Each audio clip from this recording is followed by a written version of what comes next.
అంటే చాలా చాలా చాలా ఇష్టం. ఫస్ట్ లైన్ రాయగానే యష్ గారు ఇది తప్ప ఇంకోటి రాయొద్దు, ఈ లైన్ అలాగే ఉంచండి అని చెప్పారు. ఎంత మాయావి కాలం, కాలం హలాహలం, అంతమేలేనిది దూరం, దూరం నీలాంబరం. ఇందులో చరణం నాకు చాలా బాగా ఇష్టం.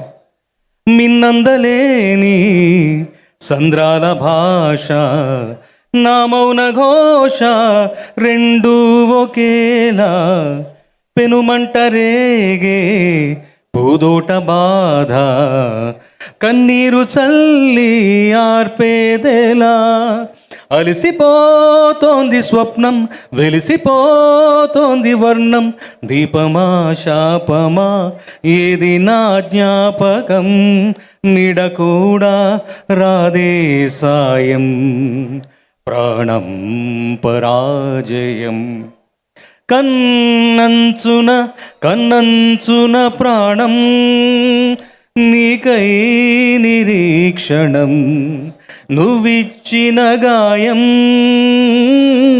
కాల్చే అనుక్షణం.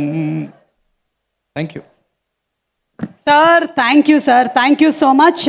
ఫెంటాస్టిక్ లిరిక్ రైటర్ మాత్రమే కాదు, మీరు అద్భుతమైనటువంటి సింగర్ కూడా. అండ్ అలాగే ఇక్కడ ఉండేటువంటి మన మల్లారెడ్డి స్టూడెంట్స్లో కూడా చాలామంది సింగర్స్ ఉన్నారు. సింగర్స్ ఒకసారి చేతులు ఎత్తండి. సార్ సార్ నేను ఏమైనా తప్పుగా చూస్తున్నాను, అందరు చేతులు ఎత్తారేంటి? అందరూ నాలాగే బాత్రూమ్ సింగర్సా మొత్తం? సరే మీరు పాడతారో లేదో చూద్దాం, ఒకసారి చెప్పండి. గపదస నేను పాడమంటారా? సార్ చూడండి సార్, పాడు. సరిగమా.